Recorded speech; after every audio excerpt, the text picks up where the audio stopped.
لیکن یوں ہی اب اس کو پھر موت بھی یاد آتی ہے. خوشی کے سامان کے ساتھ ساتھ ہی پھر انسان بڑھاپے میں چلا جاتا ہے. اس کو مصیبتیں دیکھنی پڑتی ہیں. جب بڑھاپا آتا ہے تو انسان کہتا ہے کہ اب مرنا ہے. اب اس کو مرنے کی فکر لاحق ہو جاتی ہے. جب مرنے کی فکر لاحق ہو جاتی ہے وہ کمزور ہوتا ہے اعضاء کے لحاظ سے یا مال و دولت کے لحاظ سے یا اقتدار کے لحاظ سے. تو پھر کیا کرتا ہے؟ اس کو ہر چیز میں پھر تکلیف ہی تکلیف نظر آتی ہے.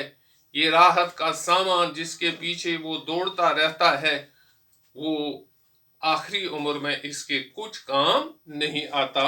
یہ تھی پہلی والی ربائی موہن لال رواں کی. اب دوسری ربائی ہے ہمارے پاس حرص و ہوس حیات فانی نہ گئی، اس دل سے ہوائی کامرانی نہ گئی، ہے سنگ مزار پر تیرا نام رواں، مر کر بھی امید زندگانی نہ رہی. یہ زندگی جو ہے، یہ زندگی کے بارے میں جو یہ ربائی ہے، اس ربائی میں زندگی کی بے ثباتی کا ذکر کیا گیا ہے. لیکن بے ثبات زندگی ہونے کے باوجود بھی انسان کی جو یہ لالچ ہے، یہ خواہش ہے جو اس کے دل میں آرزو اور تمنا ہے، یہ آرزو اور تمنا اور یہ خواہش اور یہ لالچ اس کے دل سے نہیں چلی جاتی. حرص و ہوس حیات فانی نہ گئی. زندگی تو فانی ہے، لیکن زندگی فانی ہونے کے باوجود بھی انسان کے دل میں ہوس ہے، لالچ ہے. اس دل سے ہوائی کامرانی نہ گئی. اور جو یہ انسان کا دل ہے یہ تو فطرت ہے. جب تک انسان زندہ رہتا ہے تب تک وہ کسی نہ کسی چیز کو حاصل کرنے کی کوشش کرتا ہے، کامرانی حاصل کرنے کی کوشش کرتا ہے. حالانکہ انسان کو معلوم ہے کہ یہ زندگی جو ہے نا یہ فانی ہے. اب زندگی ہی فانی نہیں ہے بلکہ دنیا کی تمام چیزیں فانی ہیں. یعنی جس چیز کو ثبات حاصل نہ ہو وہ چیز تو فانی ہی ہے. یعنی تمام چیزوں کو کسی واجب الوجود نے وجود بخشا ہے، اور یہ باقی جو وجود ہیں ان کو ممکن الوجود کہتے ہیں. ممکن الوجود واجب الوجود کا دیا ہوا وجود ہوتا ہے. جب واجب الوجود اس وجود کو لینا چاہتا ہے تو پھر باقی کچھ نہیں رہتا. ہے سنگ مزار پر تیرا نام رواں، مر کر بھی امید زندگانی نہ گئی. لیکن جب انسان مرتا ہے، مرنے کے بعد اس کے جو رفقا ہوتے ہیں، اس کے جو عزیز اقارب ہوتے ہیں، وہ اس کی قبر پر ایک پتھر رکھتے ہیں اور پتھر پر اس کی تاریخی وفات یا تاریخی پیدائش یا اس کی ڈگریاں وغیرہ اس پتھر پر کندہ کرتے ہیں. تو شاعر کہتا ہے کہ یہ انسان مر کر بھی زندہ ہی رہنا چاہتا ہے، مرنے کے بعد بھی اس کے اندر زندہ رہنے کی خواہش ہوتی ہے. تبھی تو اس کے جو سنگ مزار ہوتا ہے اس پر اس کی پوری تفصیل لکھ دی جاتی ہے. تو یہ تھی آپ کی دوسری ربائی، اس کی کیا کہتے ہیں موہن لال رواں کی. اسی طرح ہمارے پاس اب اس کی تیسری ربائی ہے. کیا تم سے بتائیں عمر فانی کیا ہے، بچپن کیا چیز تھا، جوانی کیا تھی. کہتے ہیں، شاعر کہتا ہے اس میں موہن لال رواں کہتا ہے کہ میں آپ کو کیا بتاؤں یہ زندگانی کیا چیز ہوتی ہے. انسان جب پیدا ہوتا ہے، پیدا ہونے کے بعد یہ زندگی کے مراحل سے گزرتا ہے. یعنی جنم پایا انسان نے، انسان پیدا ہوا تو اس کو پہلے تو بچپن سے گزرنا پڑتا ہے. بچپن سے گزر کر اس کو کیا کہتے ہیں جوانی سے گزرنا پڑتا ہے، اور جوانی سے گزر کر اس کو بڑھاپا آتا ہے، اور بڑھاپے کے بعد آپ کو پتہ ہے پھر انسان کا انجام کیا ہوتا ہے. پھر تو انجام اس کا وہی ہے موت. تو انسان، اب شاعر یہاں کہتا ہے میں آپ کو کیا بتاؤں کہ یہ زندگانی کیا چیز ہے. اس کو انسان کو مختلف مراحل سے گزرنا پڑتا ہے، اور پھر سمجھاتا ہے ہمیں یہ بچپن جو ہے نا، یہ سمجھو پھولوں کی ایک خوشبو ہوتی ہے. یہ انسان ایسا پاک صاف ہوتا ہے بچپن میں، جیسا پھول خوبصورت ہوتا ہے اسی طرح انسان بھی خوبصورت ہوتا ہے. اس کی خوشبو ہوتی ہے، یہ گناہوں سے پاک ہوتا ہے، یہ معصوم ہوتا ہے، یہ کسی پر ظلم نہیں کرتا ہے، یہ معصوم زندگی گزارتا ہے.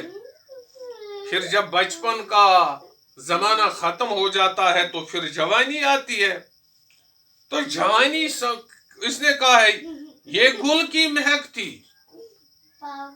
کیا تم سے بتائیں عمر فانی کیا تھی، بچپن کیا چیز تھا، جوانی کیا تھی. یعنی آپ کو کیا بتاؤں کہ بچپن کیا چیز ہے، جوانی کیا چیز ہے، بڑھاپا کیا ہے.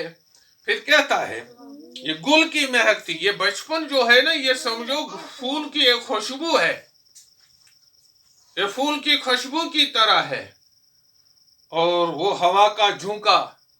اور یہ جوانی ہے، جس طرح تیز ہوا چلتی ہے، ایک طرف سے آتی ہے دوسری طرف چلی جاتی ہے، یہ جوانی بھی ہوا کے جھونکے کی طرف چلی جاتی ہے. یعنی جوانی کی مدت جو ہوتی ہے، یہ دراز عمر نہیں ہوتی ہے جوانی کی، یہ بالکل مختصر قلیل عمر ہوتی ہے جوانی کی. ایک موجے فضا تھی، زندگانی کیا تھی.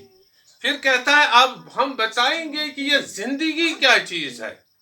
یعنی زندگی کیا چیز ہے. زندگی تو سمجھو ہوا کا ایک جھونکا ہے، ایک طرف سے آیا اور دوسری طرف چلا گیا. اور زندگی کو شاعر نے تشبیہ دی ہے ہوا کے جھونکے کے ساتھ، اور بچپن کو شاعر نے تشبیہ دی ہے پھول کی خوشبو کے ساتھ، اور جوانی کو اس نے تشبیہ دی ہے ہوا کے جھونکے کے ساتھ. تو لہذا جوانی کو، بڑھاپے کو، بچپن کو تھامے رکھنا کسی کے بس کی بات تو نہیں ہے.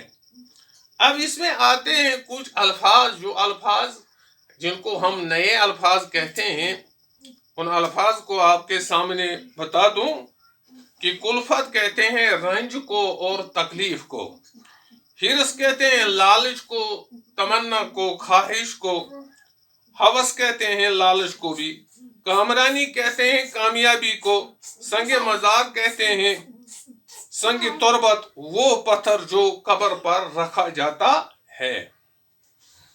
تو اب کچھ سوالات ہیں اس کے پیچھے، جن کو ہم مشقی سوالات کے نام سے موسوم کرتے ہیں یا جانتے ہیں. شاعر کو ہر بات میں کلفت کیوں نظر آتی ہے؟ کہ سوال ہے شاعر کو ہر چیز میں کلفت کیوں نظر آتی ہے. دنیا میں جو خوشی کا سامان ہے، خوشی کے سامان سے لوگوں کا دل جب بہلتا ہے تو، لیکن جب فنا کا اثر اس کے ذہن میں ہوتا ہے تو اس کو ہر چیز میں پھر کلفت نظر آتی ہے. یہ ہے پہلے والے سوال کا جواب. اور دوسرا سوال ہے اس کے اندر تیسری رباعی میں سے تشبیہ ہی تلاش کرو. اور ابھی میں نے آپ کو بتایا تیسری رباعی کے اندر شاعر نے 3 تشبیہات کا استعمال کیا ہے. ایک تشبیہ کا استعمال کیا ہے گل کی مہک، اور دوسری تشبیہ کا استعمال کیا ہے ہوا کا جھونکا، اور تیسری کا ایک موج فضا. یعنی شاعر نے بچپن کو گل کی مہک سے تشبیہ دی ہے، اور جوانی کو ہوا کے جھونکے کے ساتھ تشبیہ دی ہے، اور زندگی کو موج فضا سے تشبیہ دی ہے. تشبیہ کے بارے میں آپ جانتے ہوں گے کہ تشبیہ کہتے ہیں جب ایک چیز کو دوسری چیز کی طرح بتایا جائے تو اسے تشبیہ کہتے ہیں. جب ایک چیز کو دوسری چیز کی طرح بتایا جائے تو اس کو تشبیہ کہتے ہیں. جس طرح بچپن کو خوشبو سے تشبیہ دی ہے، اب دیکھتے ہیں جس چیز کو تشبیہ دیں گے دیتے ہیں اس کو مشبہ کہتے ہیں. مثال کے طور پر بچپن کو خوشبو سے جب تشبیہ دی ہے، بچپن جو ہے یہ مشبہ ہے، اور اس کو تشبیہ دی ہے پھول کی مہک سے، اور پھول کی مہک جو ہے نا یہ مشبہ بے ہے، اور یہ مشبہ بے ہے. یعنی خوشبو جو ہے یہ بچپن جو ہے یہ مشبہ ہے، اور پھول کی خوشبو جو ہے یہ مشبہ بے ہے. اب وجہ تشبیہ کیا ہے اس کے اندر؟ وجہ تشبیہ ہے اس کے اندر خوبصورتی.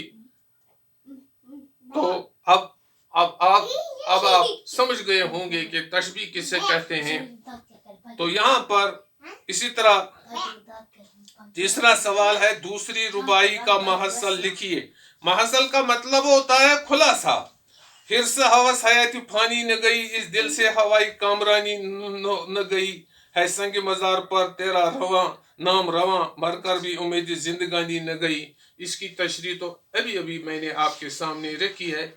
امید ہے کہ آپ کو وہ یاد ہوگی، اور اسی کو اسی طرح لکھنا ہے. اسی کو کہتے ہیں محصل. نوٹ لکھیے ربائی. تو ربائی کے بارے میں نے تفصیل سے آپ کے سامنے ربائی کی وضاحت کی کہ اس کی ربائی کا آغاز کہاں سے ہو گیا، اسے ربائی کیوں کہتے ہیں. یہ سب چیزیں میں نے آپ کے سامنے رکھی. اس طرح جو آج کا جو لیسن ہے تو وہ اس طرح ختم ہوتا ہے، لیکن اس کے اندر کچھ مرکبات ہیں. سامانی خوشی، یعنی خوشی کا سامان، یہ کس قسم کے مرکبات ہیں؟ سامانی خوشی، حرص و ہوس، حیاتی فانی. یہ سامانی خوشی جو ہے نا یہ مرکب اضافی ہے. یہ فارسی طرز کا مرکب ہے. اب مرکب کو میں آپ کے بتاؤں، دو یا دو سے زیادہ الفاظ کے مجموعہ کو مرکب کہتے ہیں. میں پھر ایک بار دہراتا ہوں، مرکب دو یا دو سے زیادہ الفاظ کے مجموعہ کو مرکب کہتے ہیں. یہ سامانی خوشی ایک مرکب ہے، لیکن طرز ہے اس کا فارسی کا. اگر ہم اردو میں اس کو ڈالیں تو کہیں گے خوشی کا سامان. اور یہ سامانی خوشی جو ہے نا یہ مرکب توصیفی ہے.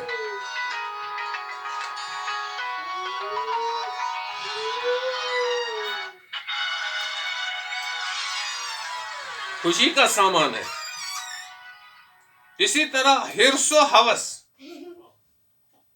حرص و ہوس جو ہے نا یہ مرکب عطفی ہے. مرکب عطفی وہ مرکب ہوتا ہے جو عطف اور معطوف سے مل کر بنا ہو. سامانی خوشی جو ہے نا یہ بھی مرکب اضافی ہے، لیکن اس میں پہلے مضاف آتا ہے اور بعد میں مضاف الیہ آتا ہے. اسی طرح حیاتی فانی جو ہے نا فنا ہونے والی زندگی، تو یہ بھی ایک مرکب ہے لیکن طرز ہے اس کا فارسی کا. باقی وسلام، خدا آپ کو تندرست رکھے.